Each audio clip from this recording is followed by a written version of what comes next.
This was posted on the timeline today. SoundCloud Mount Rushmore. It's Uzi X Juice WRLD Playboy Cardi. Before I saw you had a tweet, you said remove Juice WRLD and put Lil Pump.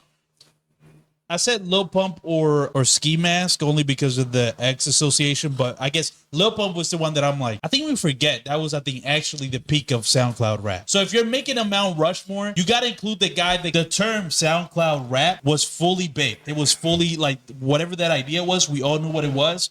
He came up at the apex of that, I think. And I think that's where you got to include him. I think all these guys helped build it. Like everybody I'm seeing, I don't know what the fuck Juice WRLD is doing here.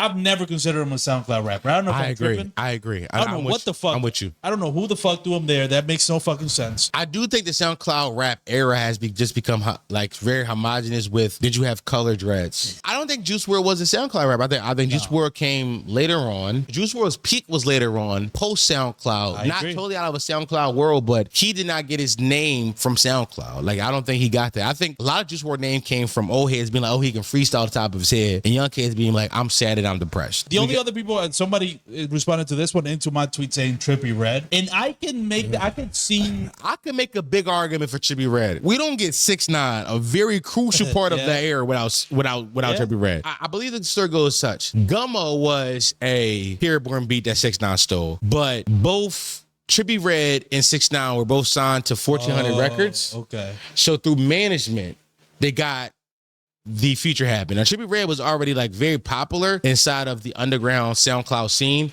and this kind of put him on. Oh shit! I've completely forgot about this song. Pose 1469. I think this came out just a few months or a few weeks before Gummo. So this came out. Click on the description to see the exact. This came out April 27, 2017. Gummo came out in October. October 8th. Yeah, crazy. October, exactly. The beginning of October 2017. I remember that exactly because at this time, Trippie Redd was like a known SoundCloud rapper, very popular inside the space, and doing a song with 6ix9ine put a spotlight on 6ix9ine. 6ix9ine, yeah.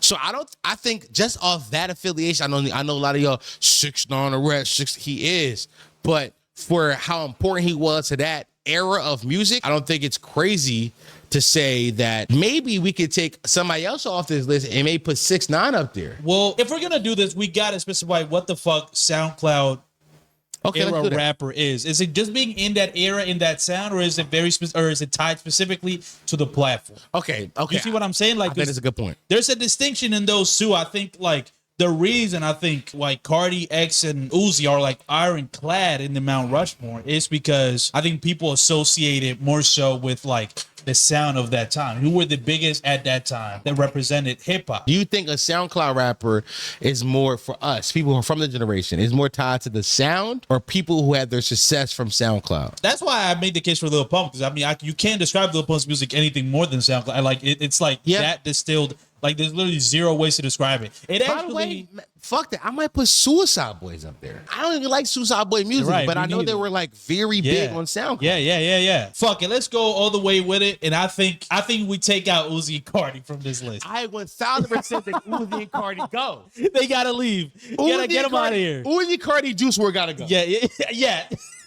Yeah, funny. X still stays because X is specifically like, Look at Me blew up because it was on SoundCloud. Yes, I think X is the epitome of a SoundCloud rapper. I agree, for sure. I think X is the epitome of a SoundCloud rapper. But Uzi, Cardi, and Juice WRLD, I think they've had careers. They transcended that almost, right? Post and transcended SoundCloud. Right, I agree. So I think that it's hard to consider them SoundCloud Mount Rushmore, SoundCloud GOATs, where we're thinking about, okay, when we think of SoundCloud, who do we think of? I think we can move those three guys. Yeah, I'm not gonna lie, it's turning into a very purist list, which just makes it even more fun. Because now it's no weird revisionist history from like kids who probably weren't around back then. Yeah. They just associate from what they know of that time. Yeah. It's like, and I'm speaking like this is too long ago, you know. This is a decade ago. I'm down with taking everybody out. And so if we only have X remaining, who are the last three spots? I want to pound the table for 6ix9ine.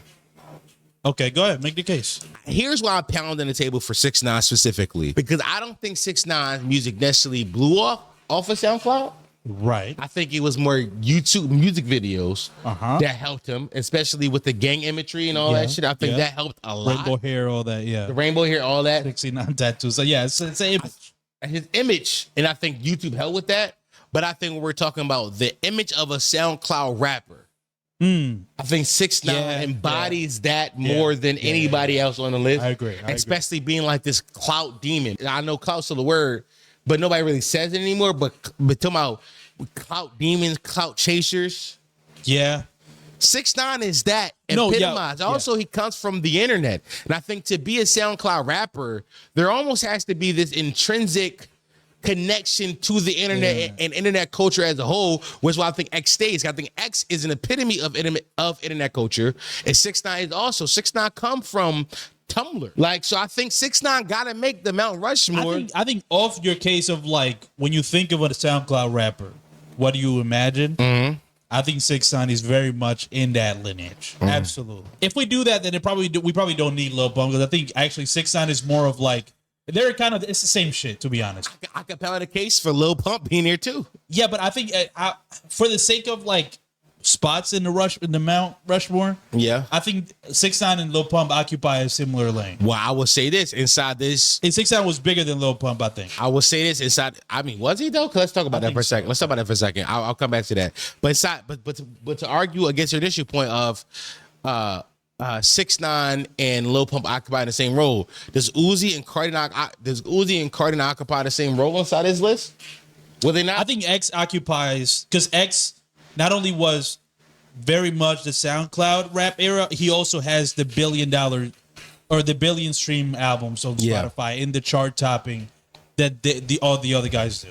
You see what I'm saying? Yeah, but to make like the commercial point, success, I guess. But to make the point of was Lil Pump that much bigger than 6ix9ine? I mean, Lil Pump performed on SNL. He did. That's crazy. I forget about it. Like, do we forget how big Gucci Gang was? Pete Davidson parodied Gucci Gang on SNL. Yeah, he did. Do we forget how big Lil Pump was at a point? I think Lil Pump has to go on this list. Okay, well. Lil Pump for a while was the SoundCloud rapper. No, I agree with you. I mean, I was making the case for him earlier. So you want to put both 6ix9ine and Lil Pump? I think both of them got it. Okay. I think I'm telling you, I live this era, y'all. This is me. If I had to rework how the faces go, X will be the first face. I will go 6ix9ine second, Lil Pump third, and fourth. Let's talk about it. Who you got? I think it's got to be Trippie Redd. I think he's got to be. Listen. We've changed the way that we consider the Rushmore from the time we brought up Trippie Redd. So maybe I got to think about the other people that qualify now within like the Mount Rushmore. But I'm having a hard time thinking of any other guy. Like I feel like we're starting to run out of guys. Because I can name 3 names to you right now. Oh, okay, go ahead. So I will either go Trippie Redd. I will go Suicide Boys. Oh yeah, you mentioned. Or I will go Low Skies. Or fourth as a wild card, Lil Xan. Oh no! We can't do that. Did you forget how Drugs Betrayed? I know, bro. I know Betrayed. That was a big record. Bro, we can't put. Nah. Okay. We can now, but I think Mount Rushmore is crazy. He was an integral part of that era. Yeah. But I don't think he quite makes it Mount Rushmore. It's 4 spots. I don't think he gets that high up there. For whatever reason, I looked up Lil Skies' like biggest hits the other day. I don't know why. I don't remember. Yeah. But it's more than one. Oh, I was trying to do a Lil Skies bar. He has a couple songs that got a lot of streams. So it's not just like Nowadays, Nothing for a Girlfriend. It's not just that. He has a couple. That's the only one that I really remember because I didn't really listen to Lil Skies, to be honest. I didn't. A lot of these I didn't listen to, but I remember how big they were during the time. I'm not gonna lie. I think here's the thing. Like I think Suicide Boys is a sneaky great pick. I think so too. As much as I would want to include Trippie Redd, I think his role in this era, I think it's actually more interesting if he's not on the Mount Rushmore, because I think it's more indicative of how I think underrated he is as an artist. You see what I'm saying? In terms of like his importance to a lot of what rap has been lately. By the way, you pulling up that 6ix9ine shit, now I'm like, yo, is Trippie Redd like the Forrest Gump of rap? Secretly, he's been a part of every wave, everybody. I got a better comp for you. Okay. It's Trippie Redd, the Jeff Teague of rap. Is he secretly a part of Mad Moments We Love? Right, exactly. Like, think about Trippie Redd's role inside the last decade of No, hip hop. I bro. can name 3 instances off the top of my head. You got him introducing us to 6ix9ine. You got him inventing rage music. Yeah. He invented the rage music with the song I Miss the Rage. And then you got him maybe being on God's Plan, the biggest Crazy. song of the late 2010s. Right. No, right. Him being part of that. I mean, his career being tied even to like X with Fuck Love. Like Like Trippie Redd might be the Jeff Teague of hip hop. yeah, I think you might be right, bro. I'm not gonna lie. He's tied to too much shit. He's been around all the big moments in hip hop, but the problem is he's not usually the star of them. He's never the star. He's not the star, which is He's the just- problem. Yeah, so I don't. So of that alone, I think him not being on the Mount Rushmore, it's more representative of his career actually was. If we put him in the Mount Rushmore, it's revisionist history as much as we like him. I do think that I agree with you that 6ix9ine not being there is exactly how his career will be remembered. Yeah, yeah. We're almost a decade later, and I think us who are there for it is remembering his career as it should be remembered. You were a part of so many great moments, but I don't think you had the hits or the lasting effect on the audience that you needed to make these kind of lists. Yeah. Okay. So that's our list. By the way, wild list. But I think our list is indicative of the SoundCloud I think era. it's a purist list. I'm not gonna lie. It's a purist. It's like no, this is the real. This is representative of the actual SoundCloud rap era from people that were there when it was happening. Potty mouth. Stop playing. Well, hello, Potty Mouth.